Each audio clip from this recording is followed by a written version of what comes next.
the whole problem with the narcissist and the reason they become who they are is fear. Fear and the thought of getting things the cheap way or through theft, which is the same mentality, the same thought process. It's the same mindset. You know, we talk about mindsets here on this channel a lot. And this is the mindset that they tend to agree with, believe, and they do it out of fear. And this is what really leads them to who they are.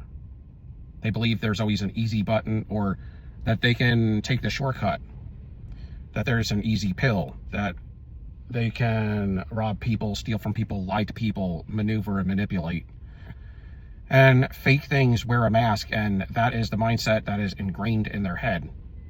And it's out of fear. That's why it says in the word, don't fear. Fear not, for I am with you. You know, my rod and my staff, they'll comfort you. And when they prepare a table amongst you in the presence of your enemies, you will not be touched.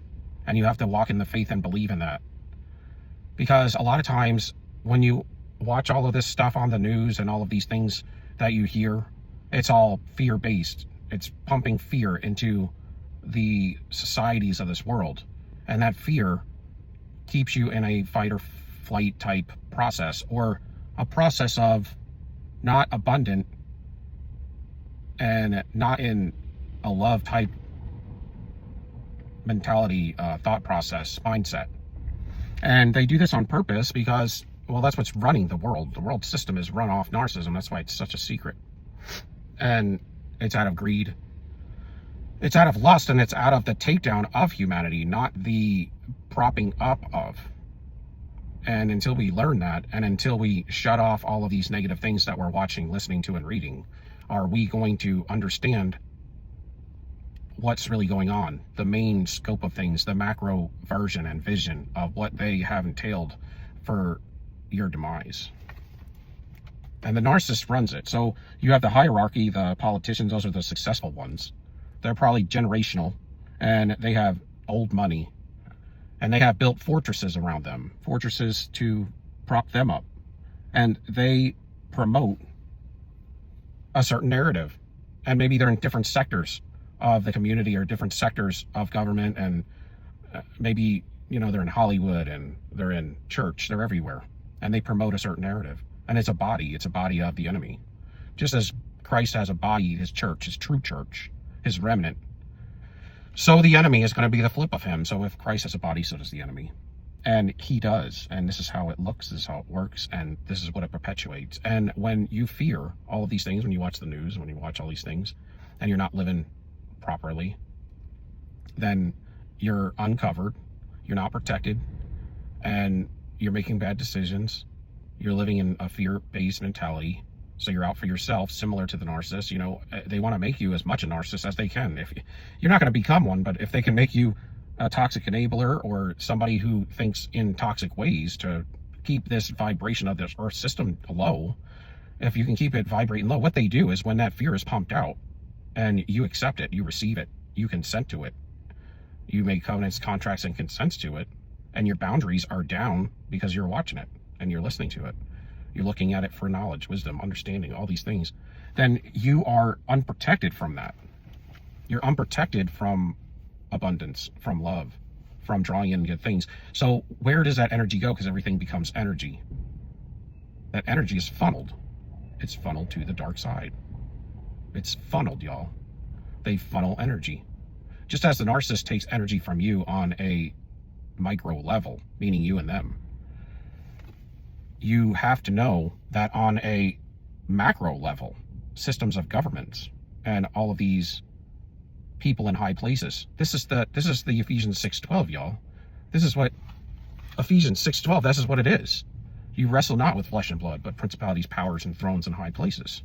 It doesn't have to mean invisible angelic fallen hosts flying around fighting. These are people, y'all. These are these principalities and powers and these thrones. They're all people housing these creatures, promoting this evil and putting and witchcraft and spell work involved in it, and it promotes their agenda, and you're following it out like sheep. I'm not saying you in particular, but the masses, the collective out there, the world. And if the narcissist runs off chaos, everything they do is chaos. Their order comes out of chaos. That's what the cult always says as well.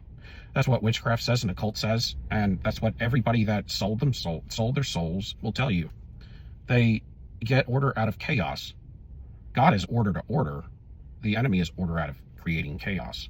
So when you see all these different countries fighting and arguing, all these mini wars, battles, and all this stuff, you got to know that they created this chaos for us to fight, for their benefit, for their opportunity to create more mayhem, for them to get the order that they want, for us to let down more boundaries, for us to give them more control, for us to believe more lie.